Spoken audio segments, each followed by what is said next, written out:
Bonjour à tous, je suis Kevin Robin, professeur de guitare à l'EMSAG, donc vous l'aurez compris. Guitare folk pour celle que j'ai dans les mains, et aussi guitare électrique que je vous présenterai plus tard. Donc les deux guitares fonctionnent de la même façon, à savoir une corde qui va avoir une longueur vibrante, donc d'ici à ici, et des frettes qui vont permettre de raccourcir cette longueur-là. Donc si je gratte ici par exemple, ma corde va vibrer d'ici à ici et créer une note un petit peu plus aiguë. Et donc ça marche pareil sur les 6 cordes de la guitare, et en associant un petit peu toutes ces notes, on va pouvoir créer des atmosphères complètement différentes, une petite atmosphère tranquille par exemple, un truc un peu reposant, ou alors quelque chose d'un petit peu plus inquiétant.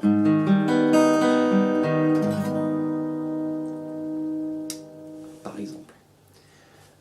Donc voilà, c'est une guitare qui a traversé vraiment les âges et qui se retrouve aujourd'hui dans énormément de styles, comme j'ai pu le montrer au tout début dans la folk américaine, mais aussi dans la musique pop, dans les chansons françaises, par exemple. Posté devant ma fenêtre, je guette les âmes esselées à la faveur de l'automne. Voilà, donc c'est une guitare qui est vraiment idéale pour s'accompagner au chant ou accompagner d'autres musiciens. Les guitares sont un instrument d'accompagnement de toute façon. Mais on peut très bien jouer des petites mélodies aussi au doigt qui sonnent très bien toutes seules.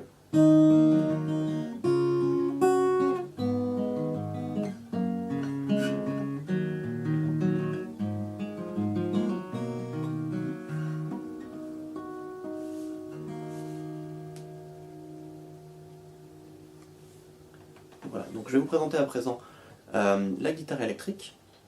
Me revoici donc avec la guitare électrique. Donc c'est une guitare qui a la particularité de devoir se brancher dans un amplificateur et dans tout un tas de matériel qui pourra justement lui permettre de changer de son. Donc c'est ça que je trouve génial avec cet instrument, c'est que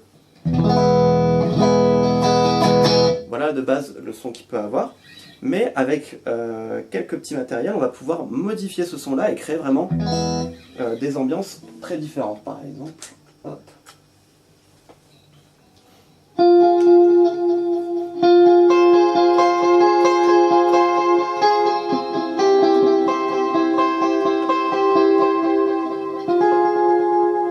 encore.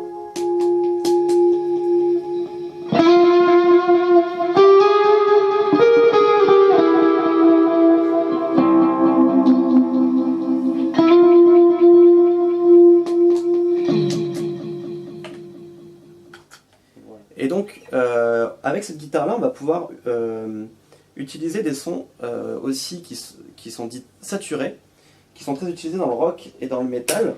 Par exemple, attention, ça va être un peu agressif.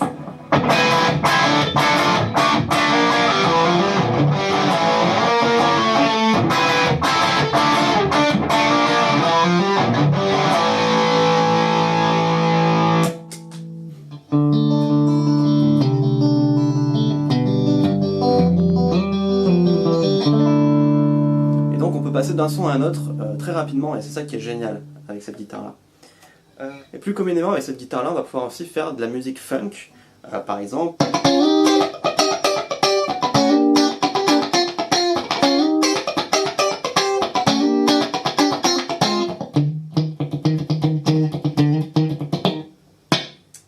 Donc voilà un petit peu les différentes couleurs qu'on peut obtenir avec ces deux instruments qui sont finalement très différents. Si ça vous a plu, n'hésitez pas à contacter l'EMSAG pour plus de renseignements. Et puis peut-être qu'on se verra à un prochain cours. A bientôt!